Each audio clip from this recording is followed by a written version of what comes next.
The CEO suddenly noticed that his ex-girlfriend, the one who had dumped him, would unconsciously start trembling. At first, he thought she was just nervous, so he didn't pay it much mind. But gradually, he noticed that her trembling was becoming more frequent, and was even accompanied by uncontrollable outbursts of anger. He instantly realized something was wrong, so he immediately called his assistant to investigate. That was when he learned that years ago, his mother had not only deliberately led his girlfriend to believe he was marrying someone else to force them to break up, but had even used her family to threaten the girl, forbidding her from getting close to her son. Due to the constant verbal abuse and threats, the girl had developed severe bipolar disorder. After she broke up with him, she vanished, and he had spent 4 years searching for her. Heartbroken upon learning the truth, the CEO had intended to find her and make amends. But he happened to see her being bullied by a scheming woman, so he immediately stepped in to protect her, pushing the schemer into the water. To win her back, he acquired the company she worked for and parachuted in as the new boss. On her way home from work, the CEO spotted the girl driving a very old, beat-up car. Worried for her safety, he immediately ordered his driver to ram into it, repeatedly warning him not to hurt her. The driver thought he had misheard, but under the CEO's persistent urging, he complied.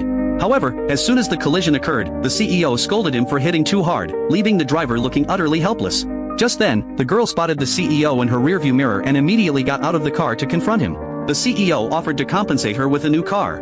But the girl didn't want anything more to do with him. She explained that her car had only lost a bit of paint and didn't need his compensation. Seeing how resolute she was, the CEO simply picked her up and carried her to the car. I came to attend class in place of my best friend, afraid of getting caught. I put on a hat to hide my face. Hearing a familiar name, I answered, but the moment my voice came out, the man saw right through me, told to take off my hat. I had no choice but to follow the man's request. Realizing I'd been found out, I quickly claimed I had walked into the wrong classroom. With that, I grabbed my bag and prepared to leave, but the man wouldn't let me go, saying that since I was already here, I should stay for the class. He told me to go back to my seat, or else he'd have to deduct points, so I had no choice but to return to my place. During the lesson, seeing that the man was focused on teaching, I quietly slipped out of my seat and tried to leave. Through much effort, I finally reached the back door, only to find it wouldn't open at all. Panicking, I accidentally made a noise. The next second, the man's voice rang out. With no other option, I stood up awkwardly. In the end, I went back to my seat once more, but the man wasn't done with me yet. He demanded that I take notes and said he would check them after class. Kind classmate handed me paper and a pen.